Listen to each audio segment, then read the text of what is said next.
भवाय चन्द्रचूडाय निर्गुणाय गुणात्मने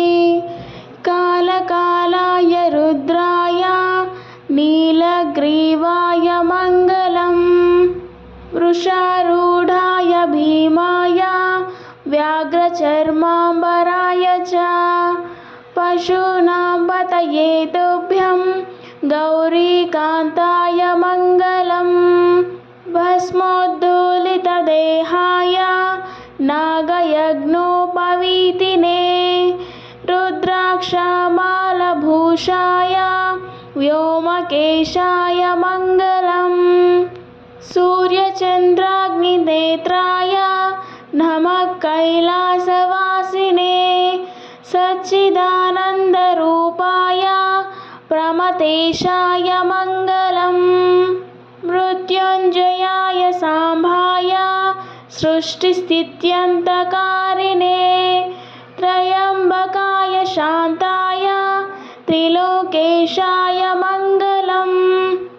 गङ्गाधराय सोमाय नमो हरिहरात्मने उग्राय त्रिपुरज्ञाय वामदेवाय मङ्गलम् सद्योजाताय शर्वाय भव्यज्ञानप्रदायिने ईशानाय नमस्तुभ्यं पञ्चवक्त्राय मङ्गलम् सदाशिवस्वरूपाय नमस्तत्पुरुषाय च अघोराय च घोराय महादेवाय मङ्गलम् श्रीचामुण्डा प्रेरितेन रचितं मङ्गलास्पदं तस्याभीष्टप्रदं शम्भो यः पठेन्मङ्गलाष्टकम् महादेवस्य देवस्य यः पठेन्मङ्गलाष्टकम्